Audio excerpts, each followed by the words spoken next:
Decimal form of irrational number, आपण त्याला मराठीमध्ये म्हणतो की अपरिमेय संख्येचं दशांश रूप काढायचं आहे। या ठिकाणी आपल्याला अपरिमेय संख्या माहित आहे, वर्गमुळात 2, वर्गमुळात 3, वर्गमुळात 5 अशा अपरिमेय संख्या आहेत। आता अपरिमेय संख्या या डेसिमल फॉर्म मध्ये आपण घेत असताना बघा या ठिकाणी वर्गमुळात 2 ही संख्या घेतलेली आहे। असं आपल्याला तिरकं आखून घ्यायचं आहे। Like this you have to draw in your notebook and listen. 2 ला आपण पहिल्यांदा भाग घालतो, म्हणजे या 2 पेक्षा लहान संख्या किंवा वर्ग संख्या तरी एकच येईल, 1 चा वर्ग 1 येईल। जेवढ्या संख्येनं गुणलं तेवढ्या संख्येनं इकडे मी बेरीज केलेली आहे। एकी एकी 1, 2 मधून 1 गेलं, 1 शिल्लक राहिलं। जेवढ्यानं गुणलं तेवढीच इकडे मिळवलेली आहे। त्याच्या 2 बाजू केलेल्या आहेत, उजवी बाजू आणि डावी बाजू। या बाजूला 1 वजा केलाय आणि 1 या बाजूला 1 मिळवलाय। 1 अधिक 1 किती झाले 2, इथं 2 मधून 1 वजा झालं, शिल्लक किती राहिले 1। त्याच्यानंतर 2 शून्य मी इथं खाली घेतल्या, मी चेष्टेनं मगाशी म्हटलं 2 गट्टू खाली घेतले, 2 शून्य घेतल्यानंतर किती झालं 100। आता या 2 च्या पुढे आपण एक अशी संख्या घ्यायची आहे की त्याचा गुणाकार 100 च्या जवळ यावा।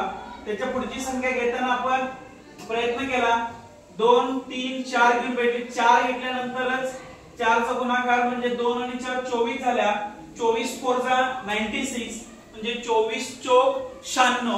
ही 100 पेक्षा लहान संख्या आली, तेवढी संख्या मी इथं वरती घेतली। मगाशी आपण डेसिमल का घेतला तर ही संख्या लहान होती, भाग जात नाही म्हणून डेसिमल घेतला। आता 24 चौक 96 भागाकारामध्ये 4 लिहिलं, 100 मधून 96 गेले, राहिले 4। मग 4 वरती याच्यापेक्षा लहान संख्या झाली म्हणून पुन्हा 2 शून्य घेतल्या आणि या ठिकाणी 24 आणि 4 चा गुणाकार केला। जेवढ्याचा गुणाकार केला तेवढीच आपण या बाजूला मिळवतो। या ठिकाणी 24 अधिक 4 किती झाले 28 झाले आणि इकडं 4 पुन्हा 2 शून्य खाली घेतले, 4 चे 400 झाले। 28 च्या पुढे आपण अशी एक संख्या घ्यायची की त्याचा गुणाकार 400 एवढा येईल। जशी वरती स्टेप्स बघितल्या तशाच इकडे पण स्टेप्स आहेत। आपण जर 28 च्या पुढे 2 घेतलं तर 282 होईल, 282।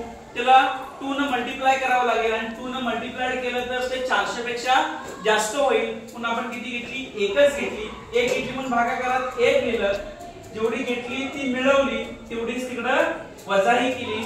मग वजा केल्यानंतर आपल्याला लक्षात येतं की या ठिकाणी 119 येतं आणि या ठिकाणी 281 मध्ये 1 मिळवलं, 282 झालं। तर अशा पद्धतीने आपण हा डेसिमल फ्रॅक्शन या ठिकाणी काढायचा आहे। अपरिमेय संख्येचा डेसिमल फ्रॅक्शन काढलेला आहे, आपण त्याला decimal form of irrational numbers असं म्हणतो। समजलं का सगळ्यांना?